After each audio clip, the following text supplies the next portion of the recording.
No place takes a larger presence in popular culture than Area 51. One is already familiar with the myriad conspiracies associated with it. Is it home to aliens, crashed UFOs, or other government secrets? This video is not interested in conspiracies or claims without specific verifiable evidence. Rather, we will look at the actual verifiable history of Area 51 and what actually happens there. Like Mark Twain said, truth is stranger than fiction, and Area 51 is certainly no exception. Area 51 in its current form occupies a 6 by 10 mile space deep within Nevada's Mojave Desert. It is actually a subsection of a much larger testing area called the Nevada Test and Training Range. The land around Area 51 has historically been subdivided into multiple other areas, often administered by the Atomic Energy Commission, that follow the same numbering grid, such as Area 15, 19, and 20. Interestingly, these other areas were used for nuclear testing, covering not only explosions but the after effects of a nuclear blast. These tests often occurred in mock cities called nuke towns that were populated with mannequins and live animals. The 1950s are notable for a significant escalation of the Cold War between the United States and the Soviet Union. This time period was marked by uneasiness and obscurity based on the lack of knowledge that America possessed relating to the Soviets' nuclear program. By 1949, the Soviets tested their first nuclear bomb, and progress soon followed in their delivery methods. The Soviets were using this time to rebuild their society and military after World War II. America, worried from the lack of knowledge of the Soviets' conventional forces, much less their nuclear capabilities, needed a way to gather intelligence. Planners were still relying on German aerial photographs of the Soviet Union taken in World War II. Human sources within the Soviet Union were unreliable, unlikely, and did not produce enough information. The United States decided to rely on aerial surveillance to gather their intelligence. There was, however, no plane capable of avoiding the Soviets' air defenses or gathering enough high-quality pictures to provide American intelligence agencies with significant, useful information. To solve this problem, defense officials, in collaboration with the CIA and Lockheed Martin, planned on developing a novel plane called the U-2 under the secret name Project Aquatone. Due to the extreme sensitivity and secrecy surrounding the project, no traditional military base could be used to develop and test the U-2. In 1955, project director Richard Bissell notified Lockheed Martin about the development and testing of what would later become the U-2 spy plane.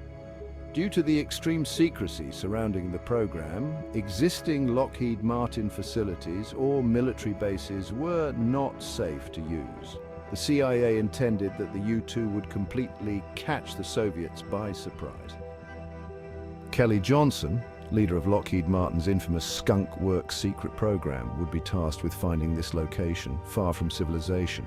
That spring, Mr. Johnson and his inspection team would fly over Groom Lake, deep within Nevada's Mojave Desert. Almost instantly, the team knew the area was perfect. They circled above, landed on the dried lake bed, stepped out and gazed at the area. The tall surrounding mountains and isolation kept it protected from curious onlookers. Its dry, flat lake bed created an almost perfect natural runway. Kelly Johnson would soon call Richard Bissell and break the good news. Mr. Bissell, in conjunction with the Atomic Energy Commission and CIA, would purchase the land and officially designate Area 51 on now declassified maps. Area 51 would soon come to be known as Paradise Ranch by Kelly Johnson, in a bid to lure workers to the undeveloped, isolated location. This worked, and by mid-1955, there were living quarters for workers, a cafeteria, a paved runway, an air traffic control tower, and multiple hangars. However, most employees did not live at Area 51.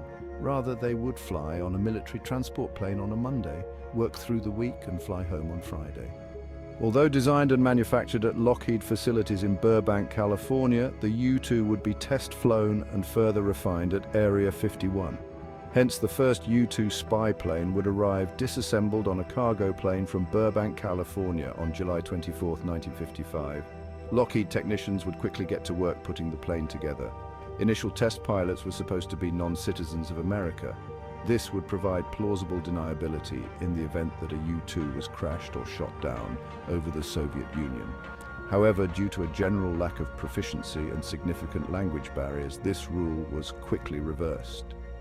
American Air Force pilots would be used under the condition that they resign from the Air Force and join the CIA as a civilian contractor, again for plausible deniability. If a U-2 crashed, pilots were instructed to tell their captors they were taking part in a weather surveillance experiment on behalf of a civilian research organization, and they had no affiliation with the military. Soon after delivery, on August 1, 1955, the first U-2 test flight took place at Area 51. This test flight was actually not intended to fly at all. Instead, the plane would do a high-speed taxi down the runway. However, to the surprise of the engineers and pilot Tony Livier, the extreme lift that the long wings produced pulled the plane off the runway before quickly bouncing once before coming to a stop. Livier was surprised, yet relieved that the U-2 only sustained minor damage. Multiple further test flights took place that August, and by September 8th, the U-2 sustained flight at 65,000 feet, shattering the previous altitude record of sustained flight. By early 1956, multiple U-2s were taking off from Area 51 and flying over the United States. These flights tested the cameras, refined the planes, and trained the pilots to fly and land the notoriously difficult aircraft. 1956 would also mark the year that the U-2 began flying globally. Not all missions were successful. There were 3 fatal crashes of the U-2 in 1956 alone. Between 1956 and 1960, the U-2 made many flights over Eastern Europe and the Soviet Union. These flights proved that the Soviet Union was not actually on the brink of war with Western Europe and the United States. Multiple flights proved Soviet exaggerations about the size of their bomber fleet were a lie. There were much fewer than claimed. Soviet leaders also claimed they were rapidly producing nuclear-capable ICBMs. This was proven as a lie from U-2 flyovers in 1960, which did not find any proof of a missile gap between America and the Soviets.